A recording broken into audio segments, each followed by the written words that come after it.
Selamat pagi saudara, Anda menyaksikan Breaking News Kompas TV bersama saya Radi Saputro dan kita akan menyimak nanti 1 jam ke depan pukul 9 waktu Indonesia Barat adalah sidang putusan pra-peradilan terhadap Peggy Setiawan yang saat ini menyandang status tersangka atas dugaan kasus pembunuhan Vina dan Eki di Cirebon pada tahun 2016 silam.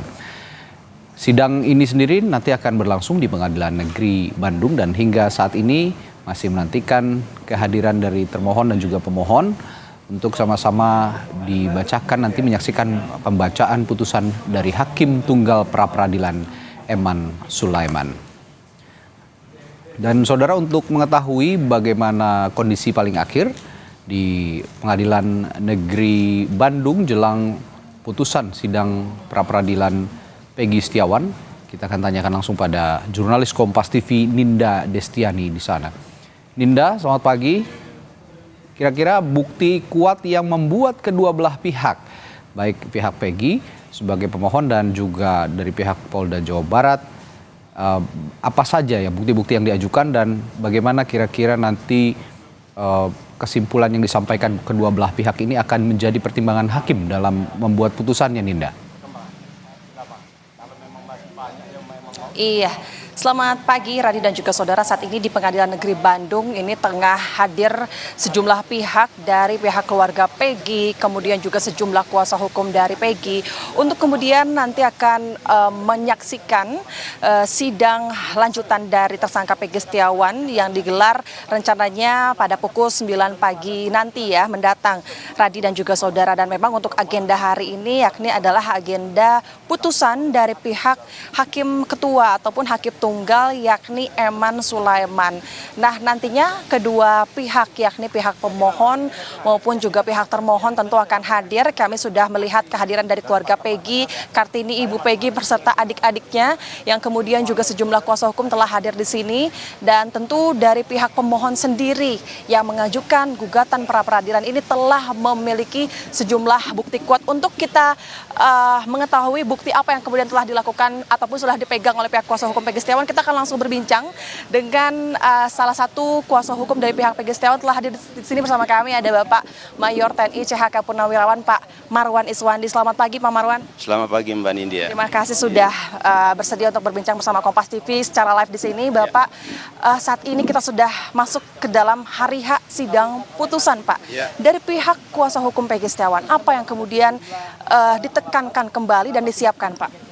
Kami harus mempersiapkan dari hal ini adalah siap menang. Kami lihat siap menang. Nah, karena kemarin dari putusan dari perjalanan persidangan kemarin tidak ada alasan saya bilang hakim tidak mengabulkan permohonan kami.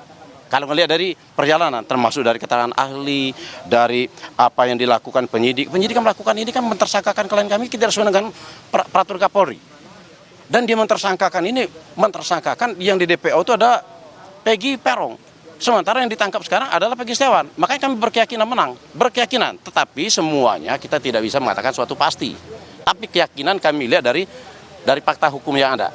Tetapi apapun namanya keputusan dari pengadilan ini, keputusan dari Hakim Tunggal Pak Eman Sulaiman, kita wajib menghormati. Kami wajib menghormati. Terjelek sekalipun kami hadapi. Itu. Jadi menurut pihak kuasa hukum sendiri, Peggy yang saat ini ditahan oleh pihak Polda Jawa Barat ini bukanlah Peggy Peron, seperti apa Pak? Bukan, karena Peggy Peron alamatnya di Mundu, ciri-cirinya berbeda, semuanya berbeda daripada Peggy Setiawan. Peggy Setiawan alamatnya di Talun, umurnya berbeda, ciri-cirinya berbeda. Waktu kejadian perkara klien kami ada di Bandung. Makanya kami datangkan saksi fakta waktu kemarin. Nah, saksi fakta dari Polda pun tidak ada. Siapa sih yang mengatakan kalau Peggy Setiawan ada Peggy Peron? Itu kami tanya. Tapi mereka tidak menghadirkan. Itu Mbak. Bukti kuat apalagi Pak yang dimiliki oleh pihak kuasa hukum untuk kemudian harapannya dapat menggugurkan Peggy Setiawan sebagai tersangka? Tadi jelas saya bilang orangnya udah berbeda. Oke kan? Yang kedua, proses terhadap mentersangkakan klien kami tidak sesuai dengan peraturan Kapolri dan peraturan Kabareskrim.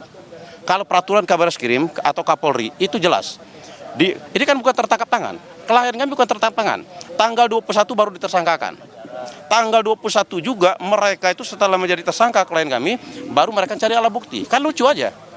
Sesuai kalau peraturan Kapolri itu jelas, dipanggil dulu, dijadikan sebagai saksi, baru digelar perkara, udah jelas kok. Udah jelas semuanya kalau penyidik ini melakukan sesuai dengan peraturan Kapolri, tapi mereka tidak melakukan, mereka melawan perintah Kapolri. Sebenarnya mereka harus disidang kode etik. Baik, Pak, dari kuasa hukum sendiri tanggapannya seperti apa sih? Melihat dari pihak Polda Jawa Barat kabarnya memiliki bahkan tiga alat bukti yang cukup kuat, yakni adalah keterangan ahli, keterangan saksi, dan keterangan surat. Seperti apa tanggapan dari kuasa hukum? Ya kalau mereka mengatakan cukup kuat ya seperti sidang kemarin. Makanya nanti kita lihat ya putusan dari hakim nanti. Kita lihat. Makanya saya bilang semuanya kita wajib menghargai putusan dari hakim. Kalau terjelek bagi kami pun ya harus kita terima. Kalaupun akhirnya nanti sidang gugatan ini tidak dikabulkan oleh hakim, kemudian dari pihak kuasa hukum seperti apa? Kita siap menghadapi, harus siap. Siap untuk melakukan sidang perkara. Itu. Bapak, ini sekali lagi, mungkin ini dari pihak Polda Jabar kemarin pada saat sidang disampaikan bahwa track record Peggy Setiawan ini disebutkan bahwa pernah memiliki kasus, kemudian juga dari segi kendaraannya tidak memiliki surat-surat. Seperti apa tanggapan dari kuasa hukum? Itu dengan nama itu mengada-ada, Mas. Mengada-ada, Mbak. Kalau dia bilang yang kasus itu mungkin kasus narkoba, dikatakan narkoba kan dibebaskan, enggak kok. Tidak terbukti kok. Enggak sampai di persidangan kok. Kalau nggak salah, tidak sampai di persidangan kok. Enggak benar ya. Kalau disangkut-sangkut enggak ada. Yang kita ini fokus kepada pokok kasus pembunuhan Eki dan Vina. Nggak usah kita sampai apa yang lain-lain itu nggak menurut saya nggak ada relevan. Makanya mereka pun waktu bertanya waktu waktu persidangan itu kan menanya masalah posisi tidur segala macam. Itu kan dari kuasa hukum Polda. Posisi tidur segala macam kan nggak ada hubungan sama perkara. Lucu bagi kami, lucu aja. Iya. Baik, terima kasih Pak Marwan Iswandi telah bersedia untuk berbincang bersama kami Kompas TV. Selamat bertugas kembali Pak Marwan. Itu dia saudara, tadi memang beberapa poin-poin yang disampaikan oleh pihak kuasa hukum Peggy Setiawan. Di antaranya merupakan bukti-bukti kuat yang dianggap kuat oleh pihak kuasa hukum Peggy Setiawan. Adapun bukti kuat dari pihak Polda Jawa Barat menjelaskan bahwa pihak Polda Jawa Barat sendiri memiliki 3 alat bukti. Saksi keterangan, saksi surat, bahkan juga saksi ahli. Lalu pihak Kabitkum Polda Jawa Barat ini juga telah menepis bahwa pihak Polda Jawa Barat ini terkait salah tangkap atau error impersona ini pihaknya telah melakukan pemeriksaan terhadap Peggy Setiawan secara komprehensif dan juga melibatkan internal kepolisian sehingga menurut Polda Jawa Barat ini tidaklah adanya salah tangkap terhadap Peggy Setiawan. Kemudian nanti juga akan kami pantau apa yang akan dilakukan oleh pihak Hakim Ketua Eman Sulaiman untuk kemudian dapat memimpin sidang lanjutan ini, yakni sidang putusan. Apakah kemudian Peggy Setiawan ini akan diterima gugatan pra peradilannya atau tidak? Tentu ini kalaupun ia tidak dikabulkan tentu akan berpengaruh atas langkah-langkah Peggy Setiawan ke depannya, yakni di sidang perkara nanti. Radi. Alis Kompas TV Ninda Destiani dari Pengadilan Negeri Bandung. Nanti kami akan perbaharui lagi informasi dari Anda di sana. Ninda, terima kasih.